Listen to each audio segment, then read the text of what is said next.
Shalom Bapak Ibu, Saudara-saudari yang dikasihi oleh Tuhan. Kembali lagi kita di pelajaran Sekolah Sahabat kita.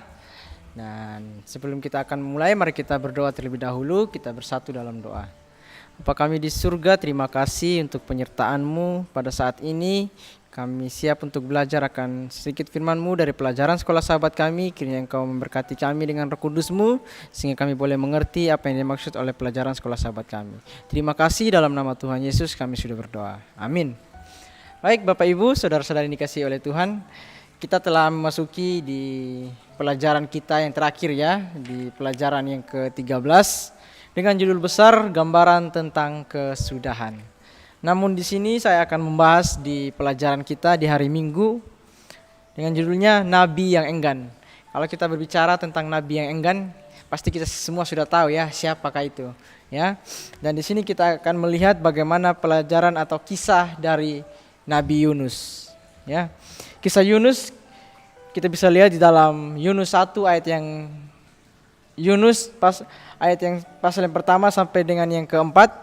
Nah, di sini kita akan melihat bagaimana cerita atau perjalanan Yunus ketika Yesus atau Tuhan menyuruh dia pergi ke sebuah kota, yaitu kota Niniwe, tetapi disitulah Yunus malah tidak mau mendengarkan apa yang Tuhan suruh kepada dia. Dan di sini akan dikaitkan dengan pernyataan Yesus di dalam Matius 12 ayat yang ke-38 sampai dengan yang ke-42.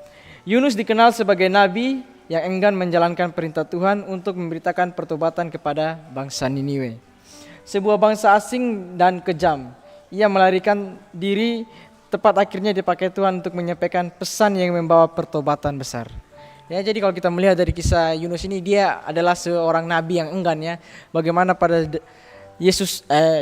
Tuhan menyuruh Yunus ini, kamu pergilah ke kota Niniwe. Di sana adalah bangsa yang kejam, yang jahat. Kamu pergi supaya mereka bisa bertobat. Tapi apa? Yunus ini dia orang yang enggan, sehingga apa? Dia menolak perintah Tuhan. Yesus menyebut kisah Yunus sebagai tanda penting dalam konteks penghakiman.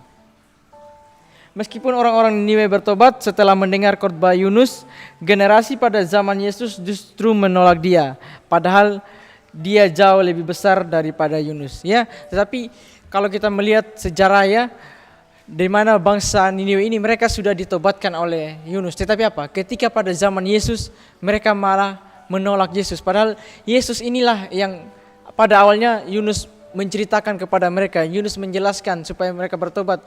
Tetapi apa? Ketika Yesus datang atau pada zaman Yesus, mereka malah menolak Yesus yang lebih besar daripada Yunus.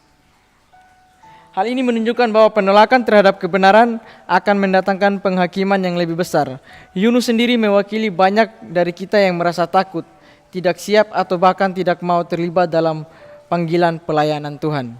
Namun Tuhan tetap bisa memakai ketidaktaatan kita untuk menggenapi rencananya. Yang lebih indah adalah ketika kita merespon panggilan itu dengan ketaatan sejak awal. Ya, jadi Yesus bisa menggunakan saja berbagai cara, meskipun kita awalnya tidak taat kepada Tuhan. Tetapi apa?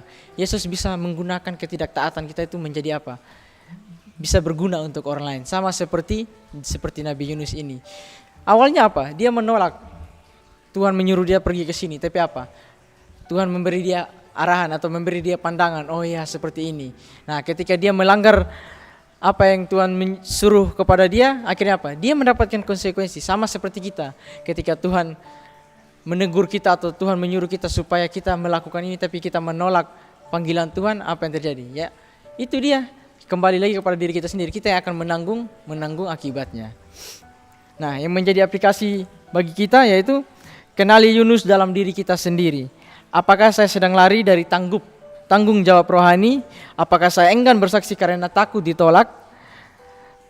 Terkadang panggilan Tuhan membawa kita ke tempat yang tidak nyaman, tetapi ketaatan kita bisa menjadi alat untuk menyentuh dan mengubah hidup orang lain. Ya, terkadang panggilan Tuhan itu seringkali membawa kita, ya kita merasa diri, oh saya nggak nyaman atau saya nggak bisa di tempat ini. Tapi apa?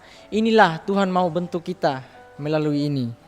Jangan takut menyampaikan kebenaran. Dunia modern mungkin tidak menyukai kebenaran, namun kita tetap dipanggil untuk bersaksi dengan kasih dan keteguhan hati. Ketaatan hari ini bisa berdampak besar pada keselamatan dan perubahan hidup banyak orang di masa depan, ya. Jadi ketika Tuhan memanggil kita mungkin untuk mengabarkan Injil, mengabarkan kabar baik kepada orang lain di luar sana, mungkin kita tidak bisa rasakan sekarang, tetapi nanti, akhirnya nanti, mungkin bukan cuma hanya kita yang merasakan, tetapi orang lain yang kita sudah membawakan berita kebenaran kepada mereka, mereka juga akan merasakan hal yang sama. Sebagai kesimpulan, kisah Yunus bukan hanya cerita tentang seekor ikan besar atau seorang nabi yang lari, melainkan cermin bagi kita tentang bagaimana seringkali kita menghindari panggilan Tuhan karena rasa takut, penolakan atau ketidaknyamanan. Namun, Tuhan penuh kasih dan sabar. Dia mengingatkan kita bahwa tugas kita bukan untuk menentukan hasil, tetapi untuk taat pada perintahnya. Yesus mengajak kita untuk lebih serius dalam menanggapi panggilannya. Karena dia adalah terang yang lebih besar dari Yunus, mari kita belajar dari kisah Yunus untuk menjadi pribadi yang mau diubah dan siap diutus meskipun harus keluar dari zona nyaman kita. Ya, biarlah dengan pembelajaran kita kali ini ketika kita mendengar sebagaimana Yesus mengutus Yunus, kita juga mau harus menerima panggilan Tuhan. Meskipun kita awalnya keluar dari zona nyaman kita yang merasa kita, oh tempat saya ini di sini, tapi Tuhan memanggil untuk kita keluar. Kita harus bisa menjangkau orang lain di luar sana. Jangan kita mau menetap di zona nyaman kita. Sama seperti Yunus, Tuhan bisa pakai Yunus untuk menobatkan bangsa Niniwe. Saya yakin dan percaya Tuhan juga bisa pakai saya dan saudara untuk kita bisa memberitakan Injil kepada orang di luar sana. Kiranya Tuhan memberkati kita semua.